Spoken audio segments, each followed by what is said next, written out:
This is Where We Live on Connecticut Public Radio. I'm Lucy Nalpathanchel, broadcasting remotely. The U.S. Postal Service was created before our nation was founded. Back then it was the Post Office Department. Over the last 240 years, the agency has changed dramatically. Today, the institution is in trouble. Besides financial challenges, it's the focus of a partisan fight that has come to a head before a presidential election, when many Americans are expected to vote by mail.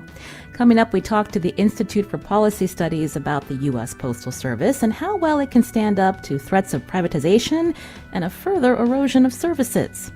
Are you or someone in your family a postal worker? You can join our conversation, 888-720-9677. That's 888-720-WNPR. You can also find us on Facebook and Twitter at Where We Live.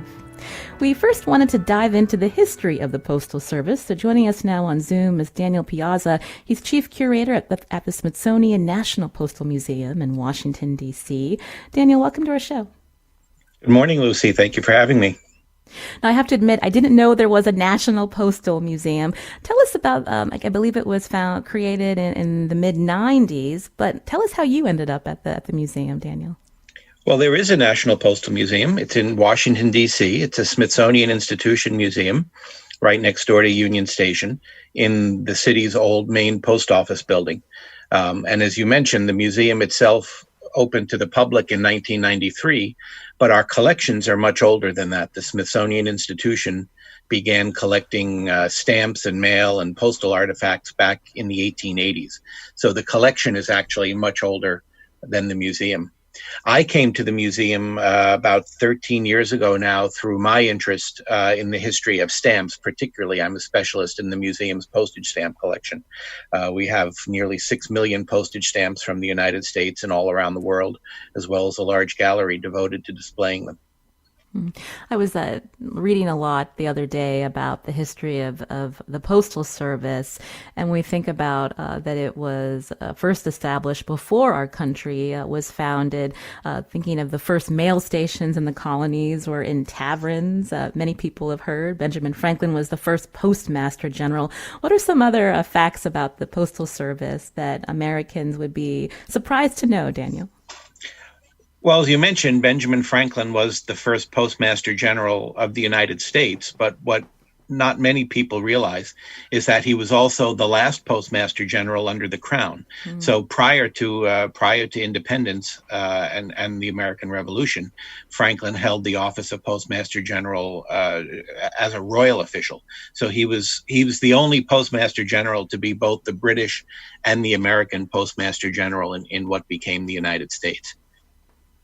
When we think about how mail has been delivered through these more than 240 years, from horse-drawn carriage to steamboat trains to airplanes, as people visit the museum and walk through the history of the Postal Service, how do you break it up in terms of how mail was delivered, and what are some of the things that people learn when they come to your museum, Daniel?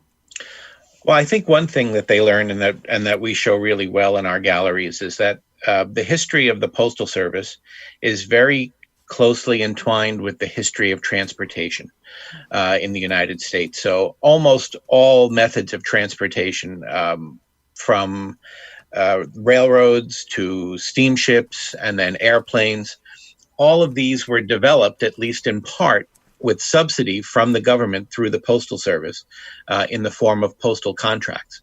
So the Postal Service, the Post Office Department, as it was then known, always looking for faster, safer, more reliable ways to transport the mail, would award these mail contracts to stagecoach lines first, then railroad companies, then steamship companies, and so forth. And so that was really a key engine in the development of all of these different modes of transportation, that money from the postal contracts to carry the mail. I mentioned earlier in the show, we're going to be talking about how there's so much focus on the U.S. Postal Service, especially when it comes to politics. But would it surprise many to hear that the post office wasn't always as independent as we think of it as now? Daniel, tell us about that. It might very well surprise many people because we're going on now the 50th year of the Postal Reform Act and the Postal Reform Movement of 1970 and 71. And so for 50 years now, the USPS has been essentially an independent agency of the government. But before that, it was very closely entwined with the politics of the day. So going all the way back to the Andrew Jackson administration. Jackson was really the first president to see the potential of the Postal Service as a patronage for patronage jobs for his allies and political supporters all across the country. And so from the Jackson administration for the next 100 years, really the post office, as the largest civilian employer of the United States government, was a tremendous source of patronage jobs. That's interesting, given the context of, again, the new Postmaster General and the decision by the administration to bring him on. I was talking about the news, but there was also a lot of attention at the U.S. postal inspectors who were involved in the recent arrest of former White House advisor Steve Bannon on a yacht off of our state here in Connecticut. Tell us about the U.S. Postal Inspection Service and how within the Postal Service there are crime investigators. Well, that's right. The Postal Inspection Service is the law enforcement arm or bureau of the United States Postal Service. And any time that the U.S. mail is used in the commission of a crime, it thereby becomes a federal crime, and the Postal Inspection Service becomes involved in the investigation, and sometimes, as in this case, is the arresting agency. So I guess the moral of the story is, if you're going to commit a crime, don't use the mail to do it. You're hearing Daniel Piazza, Chief Curator at the Smithsonian National Postal Museum in Washington, D.C., as we learn more about the U.S. Postal Service today, where we live. We wanted to learn a little bit more about the history of the Postal Service in our country, and that's why we invited Daniel onto the show. I was thinking back to right after 9/11 when there were letters sent with anthrax. That's also when you had the Postal Service and a mail security task force working to find the individuals responsible. And unfortunately, there were Postal Service employees that died in that time. That's correct, yes. And the Postal Inspection Service, along with the FBI, investigated that case for many years. One of the things that we have on display in our museum galleries is one of the original anthrax letters. Oh, I mentioned the Postmaster General that's been getting a lot of attention, Louis DeJoy. Can you talk a little bit about, when we think about who leads the U.S. Postal Service, how this individual is usually selected, and contrast that to today? Sure. I mean, historically, it was the norm historically, really, for the Postmaster General to be someone very close to the president, and that goes back again to the period of the Jackson administration, when Andrew Jackson first invited the Postmaster General to sit as a member of the cabinet. That's maybe you were asking earlier on about something that most people don't realize about the Postal Service, which is that for over 100 years, the Postmaster General was a member of the president's cabinet from the Jackson administration until the Nixon administration. So, and very frequently, the Postmaster General was selected either someone who was very close to the president, and in many cases, someone who had been the sitting president's campaign manager. That was actually fairly common into the 1960s. You talked earlier about also curating the study of stamps and the collection at the National Postal Museum. That's a big part of the business of the Postal Service. Can you talk about how stamps originated? Sure. Letters and mail obviously have existed long before postage stamps. Postage stamps weren't invented until 1840 in Great Britain, and then they were adopted in the United States in 1847. People obviously were writing letters long before that. But generally, it was the recipient of the letter who paid the postage rather than the person mailing the letter. So you would write a letter, bring it to your post office. The post office would carry it to the recipient, and the recipient was expected to pay to receive their letter. And very frequently, the person at the other end either couldn't be found or didn't want to pay to receive their letter. And so the post office was moving letters large distances and racking up enormous deficits on undelivered mail, mail that they tried to deliver or couldn't find the addressee. They'd even advertise in the newspapers the lists of people who had mail waiting for them at the post office. And so the innovation of postage stamps in the 1840s really was to prepay the postage by the sender rather than the recipient, so that the Postal Service received its money up front. And what that enabled really was the price of mail came down dramatically, and people were able to exchange letters, newspapers, pamphlets, political ideas traveling through the mail. And so I think the intertwining of the postal system and democratic culture has been there really very, very strongly from the beginning. Mm. We know many people collect stamps to this day. Can you talk about how a stamp becomes a stamp? Who creates these stamps? Who decides what will become a stamp that we can buy today, Daniel? Well, the Postal Service takes suggestions from the public as to what should be on postage stamps, and they receive literally tens of thousands of letters from the public and from organizations every year advocating for a particular commemoration or design of a postage stamp. Those suggestions are filtered through something called the Citizen Stamp Advisory Committee, which is a group of the membership fluctuates from time to time, but it's around a dozen individuals who serve the Postal Service as advisors. These are people who come from the fields of business and academia and the entertainment world, the arts world, and they filter through all of these suggestions that come from the public. They come up with ideas for stamp subjects and commemorations on their own also, and they work with the staff of artists that the USPS employs to fine-tune the design. That Citizen Stamp Advisory Committee makes recommendations to the Postmaster General about what subjects should be commemorated, what stamps should be issued, but the ultimate decision is the Postmaster General's. Mm-hmm. Daniel, can I ask you what some of your favorite stamps are when you're curating exhibits? Yes, absolutely. There's modern stamps are very colorful and very beautiful. They have the quality of illustration and sometimes even of photographs, and so they're very popular with the public. But I personally tend to like the older stamp issues from before, let's say around 1960, when stamps were beautifully engraved in very, very fine and intricate detail that you can look at. You can look at these stamps under a jeweler's loupe, and the intricacy of the detail, the fineness of the engraving is just stunning when you realize that people were doing this over 100 years ago, all by hand, engraving in steel in low light conditions, working backwards, the engraver actually sitting in front of a mirror, engraving the image in the plate backwards so that when the stamp printed, it would print right side up. So I have a special fondness for the older engraved postage stamps. Mm-hmm. I mentioned again that the Postal Museum has been in existence since the mid-90s.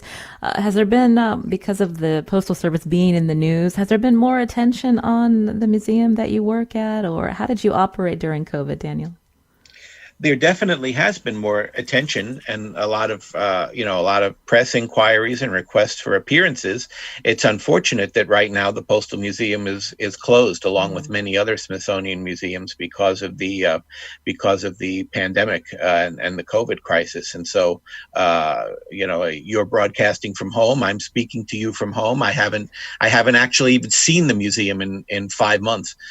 So we've shifted a lot of our activity online, doing outreach through interviews like this, through our own website, creating and posting videos on the history of the Postal Service, in our own channels and outlets. So if you want to get a historical perspective and understand a little bit of the background of how things got to where they are now and where some of these tensions that we're dealing with now, how they originated, you could spend hours on our website looking at some of the lectures and the videos and the old exhibits that are featured there. Well, we'll tweet out links to your museum, the Smithsonian National Postal Museum in Washington, D.C. Daniel Piazza is chief curator there. Daniel, thank you for your time today. Thank you. It's been a pleasure chatting with you. This is Where We Live on Connecticut Public Radio. I'm Lucy Nalpathanchel.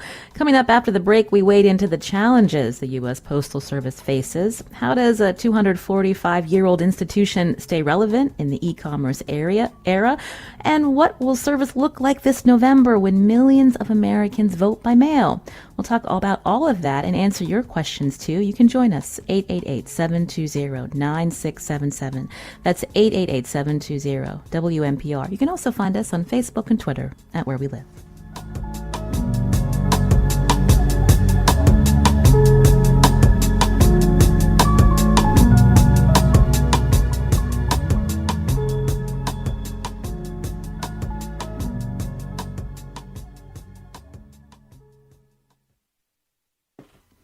This is Where We Live on Connecticut Public Radio. I'm Lucy Nalpathanchel.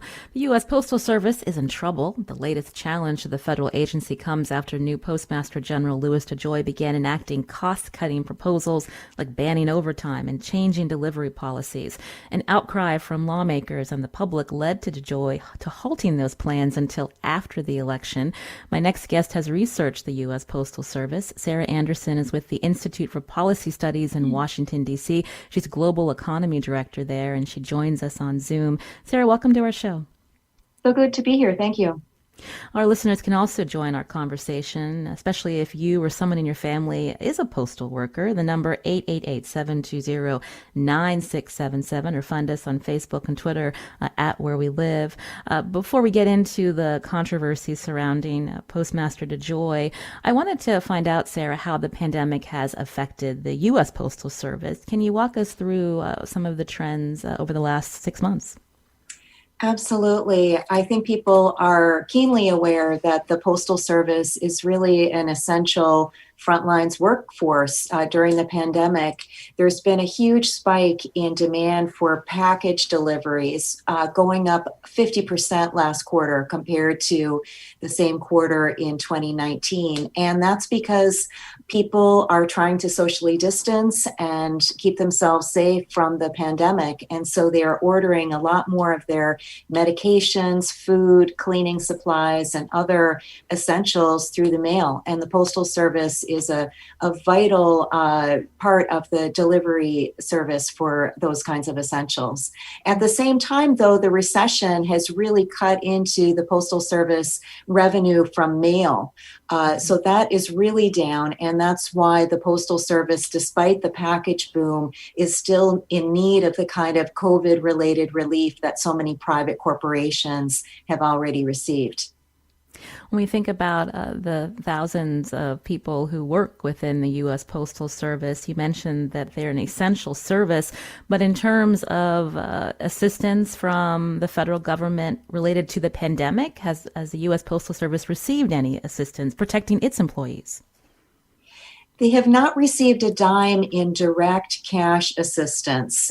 So if you think about the airlines got $25 billion in direct cash aid related to the crisis. The Postal Service out there on the front lines working every day has not gotten anything. They did get the opportunity to take on $10 billion more in debt, which they don't really need. They already have pretty big debt burdens. And so that's why the political debate is continuing. The House did pass a bill last Saturday providing $25 billion in postal relief, but the Senate does not appear to be planning to take action on that, at least not until later in September, despite the fact that there is bipartisan support in both chambers for helping the Postal Service in this time of great need. 26 Republicans voted for the bill on the House side, and 7 Republican senators have come out for a similar aid package. When we think of COVID-19 impacting the health of essential workers, do we know how many postal workers contracted the virus? Well, I heard most recently that 73 postal workers have died tragically from this infection. Thousands of them have been infected, and tens of thousands of them have had to quarantine because they were exposed to fellow employees who had the virus. And so there's been a real staffing shortage at the Postal Service because of the crisis. Many others, of course, have had to take time off to take care of family and friends. And so it is really remarkable that, at least until recently, the postal workforce, despite the staffing shortage and the spike in demand for packages, had been doing a really incredible job of getting people what they needed in a timely way.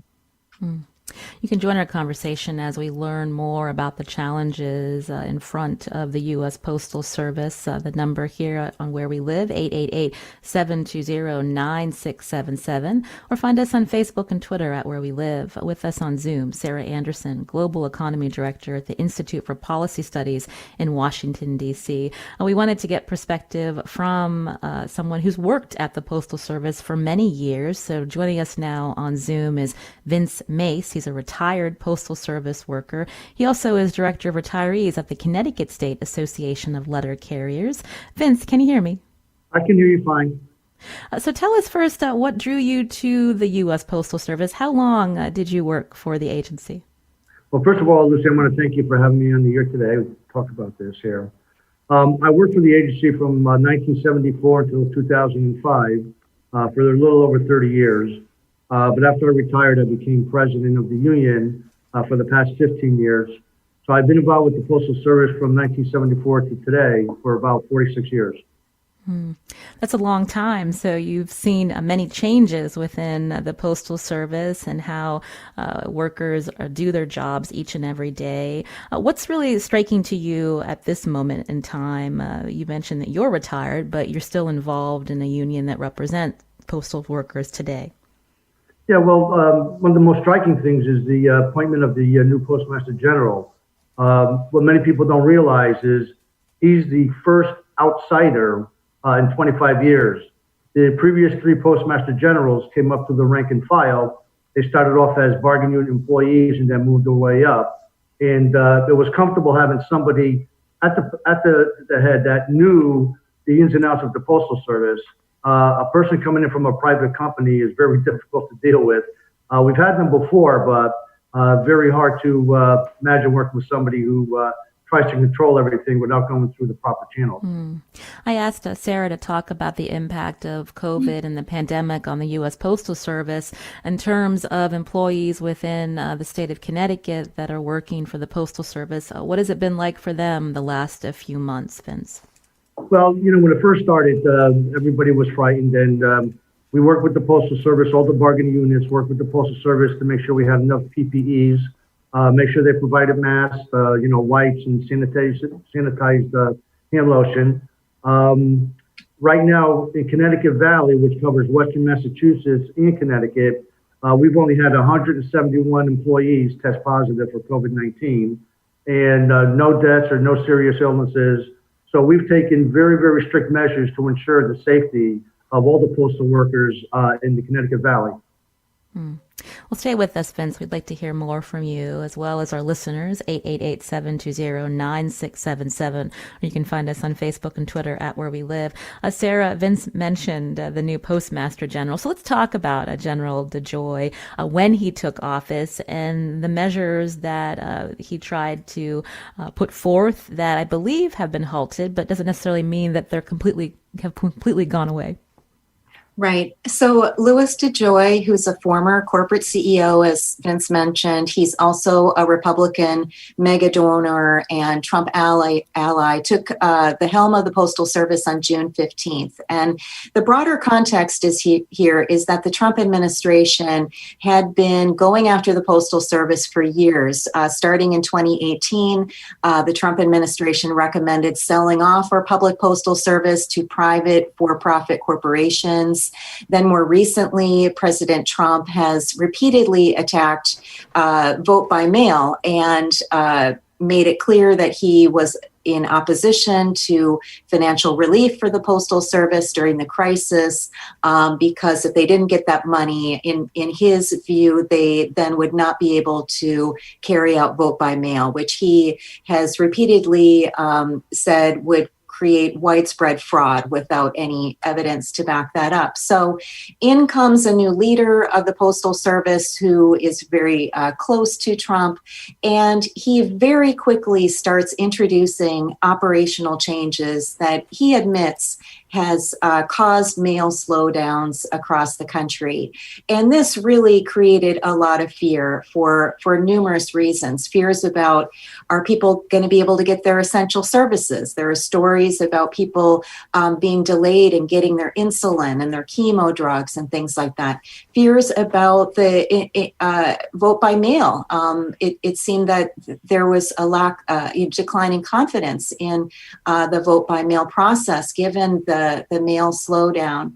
And so congressional offices were really flooded with concerns about this. And Postmaster General DeJoy was invited to testify before two different committees on the Hill. And in response to this huge backlash, he did say that he would stop removing high-speed sorting machines, and he would stop the removal of the blue collection boxes. But the thing that he is really sticking to is that he is insisting that postal mail trucks stay on a rigid schedule. They have to leave on time. They have to return on a rigid schedule, even if that means leaving mail and packages behind. And if you look at data that was leaked from someone internally at USPS, you can see that as soon as he introduced these changes, the on-time delivery standards for the Postal Service, which had been remarkably strong for the first number of months under the pandemic, they really declined. And this is reinforced by just stories all across the country of people facing much slower deliveries of their mail and their packages. And so it really raises a lot of questions for people. Why would you make such drastic changes in the middle of a pandemic and 3 months before an election when people will be relying on vote by mail more than ever before? You can join our conversation about the U.S. Postal Service, 888-720-9677, or find us on Facebook and Twitter at Where We Live. John's calling in from Waterbury. John, you're on the show. Hi, I just wanted to say that the biggest reason for the Postal Service is that they're required to pre-fund their pension, and they're the only government agency that's required to do so. And they actually are overfunded currently, which you cannot say about very many pension funds that are out there. Good point, John. I know Sarah Anderson, our guest, has written about this. Tell us more about this pre-funded mandate and how that really contributes to the financial situation the U.S. Postal Service is in, Sarah. Yes, thanks to John for bringing this important point up. Congress really manufactured a crisis in the Postal Service by passing a law in 2006 that, as John pointed out, requires them to pre-fund their retiree health benefits more than 50 years in advance. And no other private corporation or government agency has to do this. And if not for this onerous burden on the Postal Service, they would have reported a profit every year between 2013 and 2018.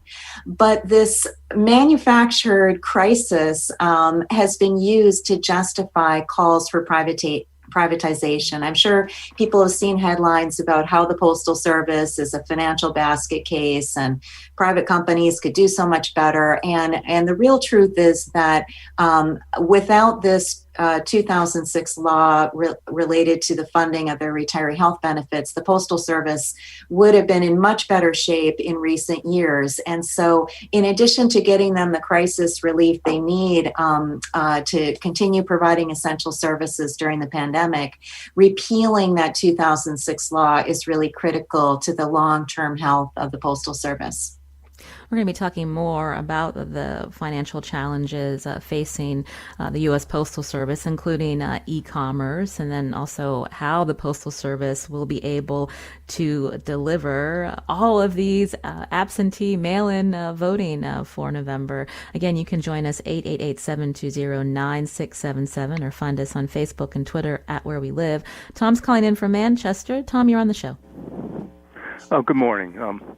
I'm a proud postal employee from the greater Hartford area for nearly 36 years. And the reason I'm calling is I think we try to do the best that we can to satisfy our customers. I'm an expediter that arrives in the parked trucks, and we don't call them shifts but tours.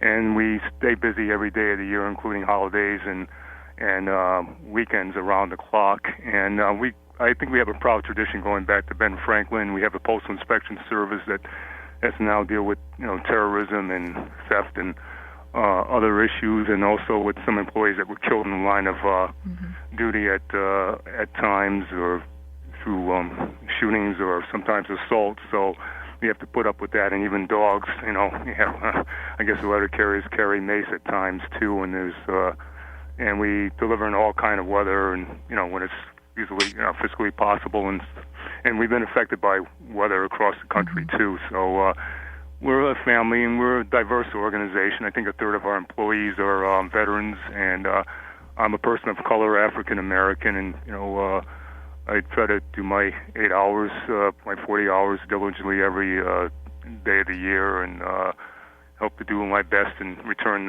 safely. So I think we're a semi-government agency since the change in 1970, but I think we do try to do our best, and despite President Trump's divisive comments out of ignorance.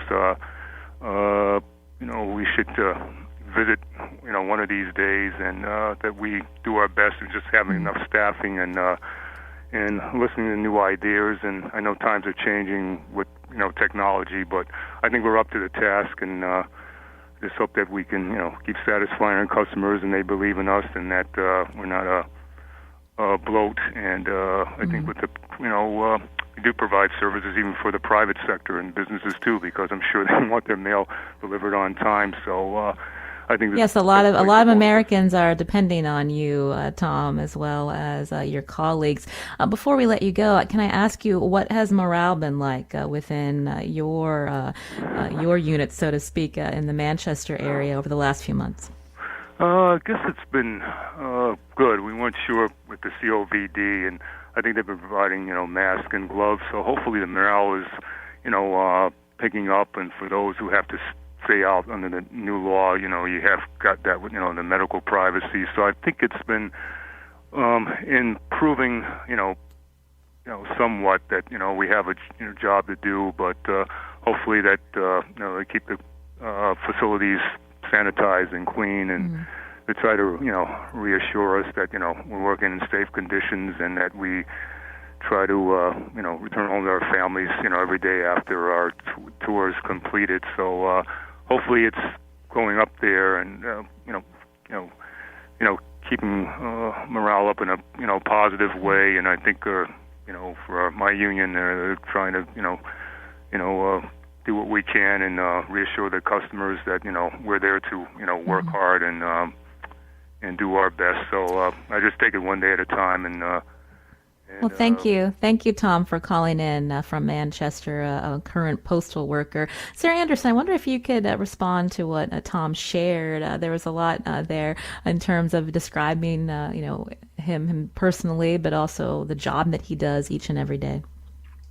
Absolutely. He raised so many important points. The point about how the Postal Service has been a really important, reliable path to the middle class, particularly for African Americans, who make up about 27% of the workforce, and it's been that way for decades. And then the point about the work ethic and the pride in that job, I think that's why the Postal Service is by far the most popular government agency. And the support for the Postal Service is completely nonpartisan at the ordinary people level. 90% of Republicans support financial relief for the Postal Service during the crisis, 96% of Democrats. It's at the political leader level here in Washington that things have been polarized. And so I really think it's important for everybody who cares about the Postal Service and wants to support the postal workforce to be speaking out now and making it clear to Congress that people really do care about this vital public agency. A big fear of privatization is that these decent postal jobs, postal workers aren't rich, but they make decent pay and benefits, and that pay supports families in every community in America. And one of the fears about privatization is not only that people would face higher prices and maybe even get their service cut off if they live in rural areas, but that we'd see an erosion of the quality of these jobs, that they could be turned into more like Walmart jobs instead of the decent jobs that the Postal Service has been known for so many decades and even centuries. And Sarah, we'll be talking more about privatization, but you can join our conversation as we learn more about the U.S. Postal Service, 888-720-9677. Linda's calling from Wethersfield. Linda, you're on the show. Yes, it's very good to follow the man from the Hartford Postal, Manchester. I have this idea to show public support, and now sum it up really quickly. Take a Post-it note and write Post-it vote. We love America's post office. Stick with a good tradition, and affix it to the blue collection boxes, or put them in when you mail your bills. This is an idea I'm trying to promote. My computer's broken, but this is old-fashioned viral in a very hands-on way. Post-it votes, so that you go around and see on these blue boxes like little fluttering signs of support, because I am passionate about the post office as a good tradition. Well, I can tell, Linda, that's a great idea. Thank you for your call. Vince Mase, you're with us on Zoom, a retired postal worker. Respond to both Linda calling in as well as Tom earlier. Yeah, well, two things I'd like to add, and thank you very much. Sarah's right. In 2006, the Postal Service, Congress straddled the Postal Service with a $50 billion price tag to retiree funds for 75 years into the future. So that means people who weren't even born today would benefit from that there. So that's a bill that the Postal Service is not able to pay. However, in the past 50 years, what people don't realize is that no taxpayer money has gone to the Postal Service in the past 50 years. The Postal Service is the only federal agency that brings in a revenue to support its services. And until the pandemic, the Postal Service, if they didn't have to pay the $50 billion, they would wind up being in the black, operating in the black each year. Another thing is the Postal Service has a 91% approval rating by the American public. We are the most trusted private or public agency in the United States of America. Excuse me. Another thing that people don't realize, letter carriers deliver to 160 million homes and businesses 6 days a week. That's 160 million, both in urban areas and rural areas. A lot of companies don't do that there, and the Postal Service is the last mile for UPS and FedEx on many instances. So, important points, Vince. I wanted to go back to Sarah before we run out of time. Sarah, I started the show talking about obviously a big presidential election coming up. Many Americans are expected to vote by mail because we're in this pandemic. Is this a lift that the U.S. Postal Service can handle, especially with some of the changes that DeJoy tried to put forth, including changing up the machines that postal workers use to even sort mail? Mm-hmm. Managing vote by mail won't be a problem as long as the Postmaster General DeJoy and President Trump let postal workers do their jobs. They are accustomed to dealing with this volume of mail. In the week before Christmas, they handle 3 billion pieces of mail. And we're looking at an estimated 80 million Americans voting by mail this year. So I think the capacity is there. What I'm worried about is the messages that are being sent to the American people that could undermine their confidence in vote by mail and discourage people from participating in our democratic process during this pandemic. And so I think the pressure on the Postal Service leaders as well as Congress needs to continue so that we can feel confident and trust that the financial support will be there and that there won't be anyone from inside the Postal Service who's trying to sabotage this vital public agency at such a critical moment in our history.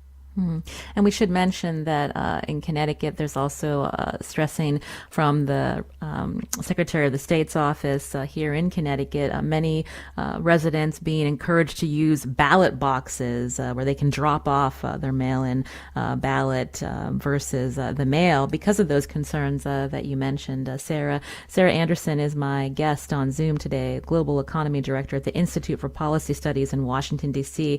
We're going to continue talking more about the U.S. Postal Service, including the communities it serves. But I want to thank Vince Mase for joining us, also a retired Postal Service worker and Director of Retirees at the Connecticut State Association of Letter Carriers. Vince, thanks for joining us today. Thank you very much for having me. This is Where We Live on Connecticut Public Radio. You can join us too, 888-720-9677, or find us on Facebook and Twitter at Where We Live.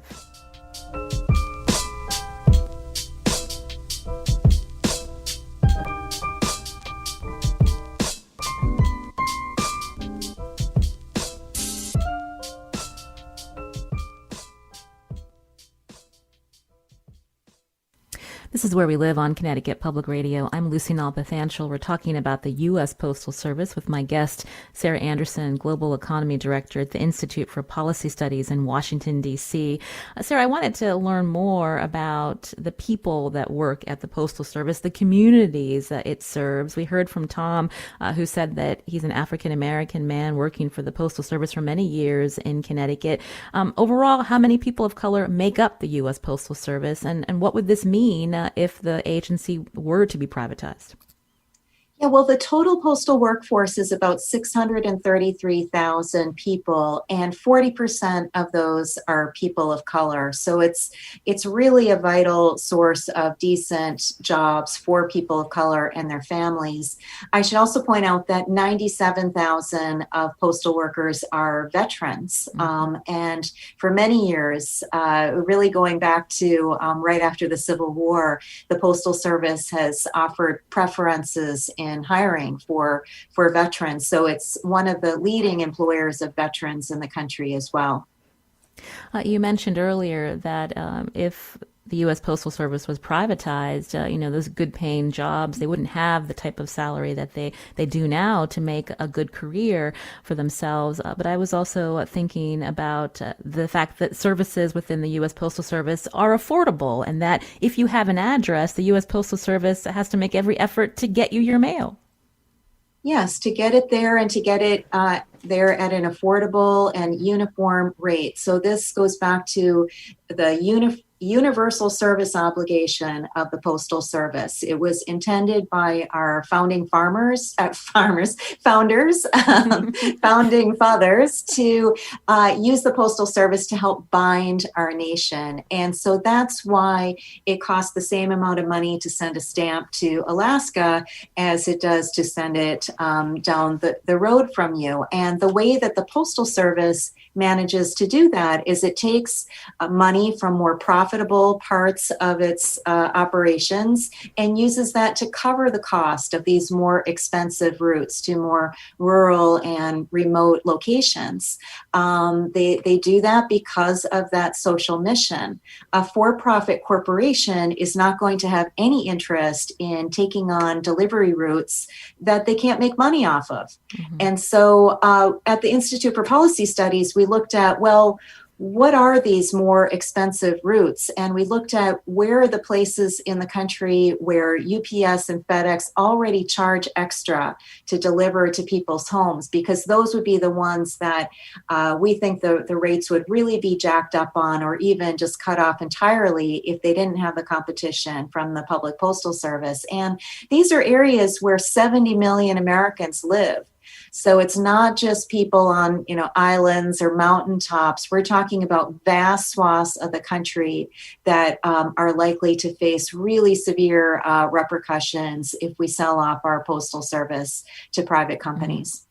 So, Sarah, what does the future look like for the U.S. Postal Service? The agency reported $2.2 billion in net losses for the third quarter.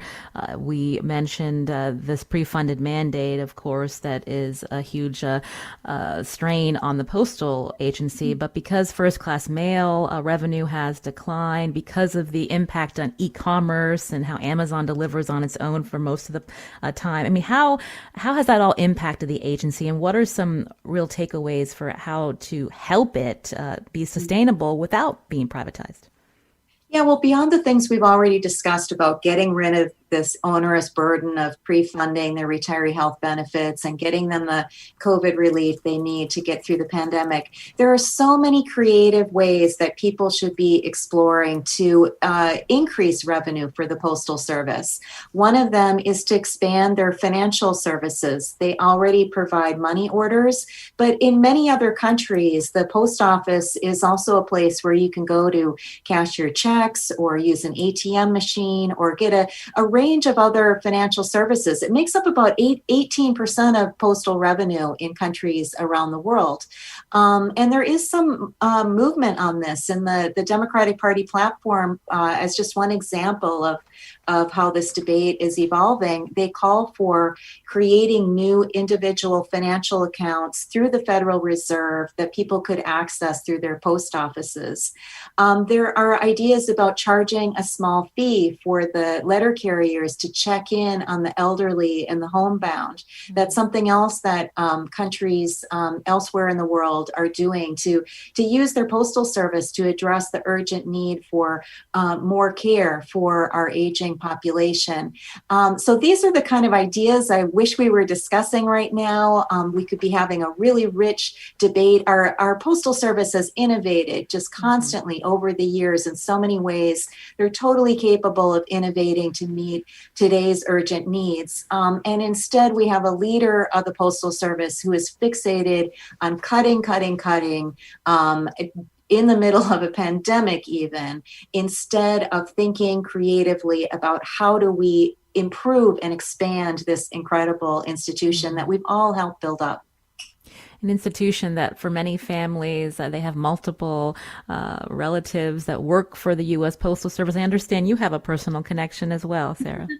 I have a very long family history with the Postal Service. After the Civil War, my great-grandfather, he was a Union Army soldier in Rhode Island, close to you all, and he got a job delivering the mail between Westerly, Rhode Island, and Newport, and by boat and train. And then his son got a job with the Postal Service out in North Dakota and started delivering the mail on horseback, and eventually worked his way up to be postmaster of North Dakota. And I thought so much about how what a strong work ethic they had, how they worked really hard, but they also made decent pay. And that decent Postal Service salary helped insulate my family from the Great Depression, and created so many other benefits. And my family story is no different from family stories of millions of Americans who have close family members or friends in the postal workers who,